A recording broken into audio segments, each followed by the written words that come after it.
കഴിഞ്ഞ ദിവസം കുവൈറ്റിൽ നടന്ന ബിൻസിയുടെയും സൂരജിൻ്റെയും മരണവാർത്ത അത്യന്തം ഹൃദയഭേദകമായിരുന്നു. ആ ദുരന്തമുണ്ടാക്കിയ ഷോക്ക് ഇപ്പോഴും മാറിയിട്ടില്ല. എന്താണ് കാരണമെന്ന് ആർക്കും വ്യക്തതയില്ല എങ്കിലും പ്രാഥമിക നിഗമനത്തിൽ തെളിഞ്ഞത് അന്യോന്യം കുത്തി മരിക്കുകയായിരുന്നു എന്നാണ്. കേട്ടപ്പോൾ ഏറ്റവും വേദന തോന്നിയ ഒരു കാര്യം, അവരുടെ അയൽവാസികളിൽ കൂടുതലും മലയാളികളായിരുന്നുവെങ്കിലും ഒരാൾ പോലും അവിടെ അത്രയും ഒരു ക്രൂരകൃത്യം നടന്നപ്പോൾ ബിൻസി സഹായത്തിനായി ഏറെ നേരമായി അലറി വിളിച്ചപ്പോൾ പോലും ഒരാൾ പോലും അവരുടെ സഹായത്തിന് എത്തിയിരുന്നില്ല എന്നതാണ്. ഒരുപക്ഷെ ഒരാളെങ്കിലും അവരുടെ സഹായത്തിന് എത്തിയിരുന്നുവെങ്കിൽ അവർക്ക് ഈ അവസ്ഥ ഉണ്ടാകുമായിരുന്നില്ല. മലയാളികളുടെ ഒരു പൊതു സ്വഭാവമാണല്ലോ മറ്റുള്ളവരുടെ ഉയർച്ചയിൽ അസൂയാലുക്കളാകുക, അല്ലെങ്കിൽ മറ്റുള്ളവരുടെ വിഷമത്തിൽ പങ്കുചേരുന്നതിന് പകരം അത് കണ്ട് സന്തോഷിക്കുക. അത് എല്ലാ മലയാളികളെയും ഉദ്ദേശിച്ചല്ല, വളരെ വിഷമമുള്ളത് കൊണ്ട് മാത്രം പറയുകയാണ്. ചില ചുരുക്കം മലയാളികളിൽ ഈ പൊതു സ്വഭാവം കാണാറുണ്ട്. ഇവരുടെ സ്വഭാവം മനസ്സിലാക്കണമെങ്കിൽ നമ്മൾ അന്യ രാജ്യങ്ങളിൽ ചെല്ലുമ്പോഴാണ് നമ്മൾക്ക് മനസ്സിലാകുന്നത്. സന്തോഷവും സമ്പത്തും ഉണ്ടായിരുന്നിട്ട് പോലും സ്വന്തം ജീവിതം ഒരു അരുംകൊലയിൽ അവസാനിപ്പിക്കാൻ ഇവർക്ക് എന്താണ് കാരണമായി തീർന്നത് എന്നത് വളരെ ചിന്തിക്കേണ്ട ഒരു കാര്യമാണ്. സൂരജ് എന്ന സംശയരോഗിയായ ഭർത്താവിൻ്റെ സംശയമാണ് ഇതിന് കാരണമായി തീർന്നതെന്നാണ് കൂടുതലും പേരുടെ അഭിപ്രായമെങ്കിലും ചുരുക്കം ചിലർ അഭിപ്രായപ്പെടുന്നു ബിൻസിക്ക് ഒരു അവിഹിത ബന്ധം ഉണ്ടായിരുന്നു എന്ന്. എന്താണെങ്കിലും ഇത് എല്ലാ മനുഷ്യർക്കും ഒരു പാഠമായി തീരട്ടെ. കാരണം നമ്മളിതിൽ നിന്നും മനസ്സിലാക്കേണ്ട കാര്യം, സംശയരോഗവും അവിഹിതവും നമ്മുടെ ജീവിതം കാർന്നു തിന്നുന്ന ഒരു പിശാചാണ്. ഇതുവരെ നടന്നിട്ടുള്ള കൊലപാതകങ്ങളിൽ കൂടുതലിൻ്റെയും കാരണം സംശയരോഗമാണ്. സംശയരോഗം വളരെ അപകടകരമായ ഒരു അവസ്ഥയാണ്.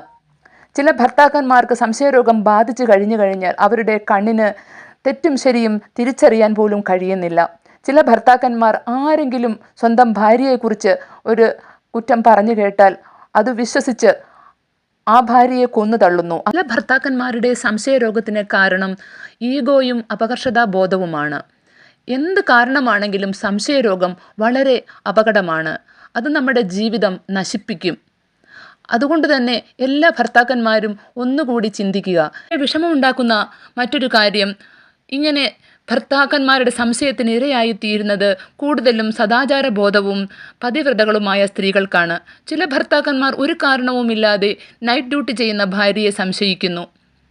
രാപ്പകലില്ലാതെ നൈറ്റ് ഡ്യൂട്ടിയും ഡേ ഡ്യൂട്ടിയും ചെയ്യുന്ന ഒരുപാട് നഴ്സുമാരും മറ്റ് ജോലി ചെയ്യുന്ന ആൾക്കാരുമുണ്ട്.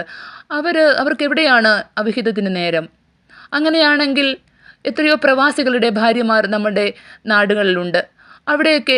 അവിടെയാണല്ലോ കൂടുതലും നമ്മൾ അവിഹിത കഥകൾ കേട്ടിട്ടുള്ളത്. എത്രയോ കഥകൾ നമ്മൾ കേട്ടിരിക്കുന്നു. പ്രവാസിയുടെ ഭാര്യ ബംഗാളിയുടെ ഒപ്പം ഒളിച്ചോടിയിരിക്കുന്നു. പ്രവാസിയായ ഭർത്താവിനെയും മക്കളെയും ഉപേക്ഷിച്ച് ഭാര്യ മറ്റൊരു പ്രായത്തിൽ കുറഞ്ഞ ചെറുപ്പക്കാരനോടൊപ്പം ഓടിപ്പോയ എത്രയോ കഥകൾ. ചിലർ പറയുന്നു ബിൻസിക്ക് ഒരു അവിഹിത ബന്ധം ഉണ്ടായിരുന്നു എന്ന്. പക്ഷെ ഒരിക്കലും അത് വിശ്വസിക്കാനാവുന്നില്ല. പേഴ്സണലായി അറിയില്ല എങ്കിൽ പോലും കേട്ടിടത്തോളം ബിൻസി ഒരു നല്ല സ്വഭാവത്തിന് ഉടമയായിരുന്നു. ഒരു പക്ഷേ ഇത് സത്യമാണ് എങ്കിൽ ഞാൻ വളരെയധികം വിഷമിക്കുന്നു. ഇതായിരിക്കാം ഒരു പക്ഷേ അവരുടെ ജീവിതത്തിൻ്റെ നാശത്തിന് കാരണം ആയിത്തീർന്നത്. അങ്ങനെയെങ്കിൽ ഇതിൽ നിന്നും നമ്മൾ മനസ്സിലാക്കേണ്ട കാര്യം, അവിഹിത ബന്ധം ഒരിക്കലും നമ്മൾ വരാനോ അങ്ങനെ ഒരു കാര്യത്തിൽ ചെന്ന് ചാടാനോ നമ്മൾ ശ്രമിക്കരുത്. വാട്സപ്പ് വഴിയും ഉണ്ടായ ഇതുപോലുള്ള ഫേക്ക് ബന്ധങ്ങൾ ചെന്ന് അവസാനിച്ചിട്ടുള്ളത് വളരെ അതിദാരുണമായ ദുരന്തത്തിലേക്ക് മാത്രമാണെന്നുള്ളത് നമുക്ക് അറിയാം. അപ്പോൾ ഇങ്ങനെയുള്ള ഫേക്ക് കാമുകന്മാരോ ഫേക്ക് കാമുകിമാരോ നമ്മളെ സമീപിക്കുമ്പോൾ നമ്മൾ കുറച്ച് ബോധമുള്ളവരായി തീരുക. അവസരത്തിൽ എല്ലാ ഭർത്താക്കന്മാരോടും എനിക്കൊരു അപേക്ഷയുണ്ട്. എന്തെങ്കിലും സംശയത്തിൻ്റെ പേരിലോ അല്ലെങ്കിൽ ആരുടെയെങ്കിലും സമ്മർദ്ദത്തിൻ്റെ പേരിലോ സ്വന്തം ഭാര്യയെ കൊല്ലുന്നതിന് മുമ്പ് ഒന്ന് ആലോചിക്കുക. സ്വന്തം ഭാര്യയെ കൊല്ലുന്നതോടൊപ്പം നശിക്കുന്നത് നിങ്ങളുടെ ജീവിതം കൂടെ ആയിരിക്കും. അതുപോലെ എല്ലാ ഭാര്യമാരോടും എനിക്കൊരു അപേക്ഷയുണ്ട്, എല്ലാ സ്ത്രീകളോടും. അതായത് ഏതെങ്കിലും കള്ളക്കാമുകന്മാർ നമ്മളുടെ സ്നേഹം അഭിനയിച്ച് വരുമ്പോൾ ആ കള്ളക്കാമുകനെ മനസ്സിലാക്കാൻ നമുക്ക് ശ്രമിക്കണം. ഇത് നമ്മുടെ ജീവിതം നശിപ്പിക്കാൻ വരുന്ന ഒരു പിശാചായിട്ട് മാത്രം ആ ഒരു കാമുകനെ കാണാവുള്ളൂ. ഒരിക്കലും അങ്ങനെ ഒരു അവിഹിത ബന്ധത്തിൽ നമ്മൾ ചെന്ന് ചാടരുത്. സ്വന്തം ജീവിതം വളരെ വിലപ്പെട്ടതാണ്.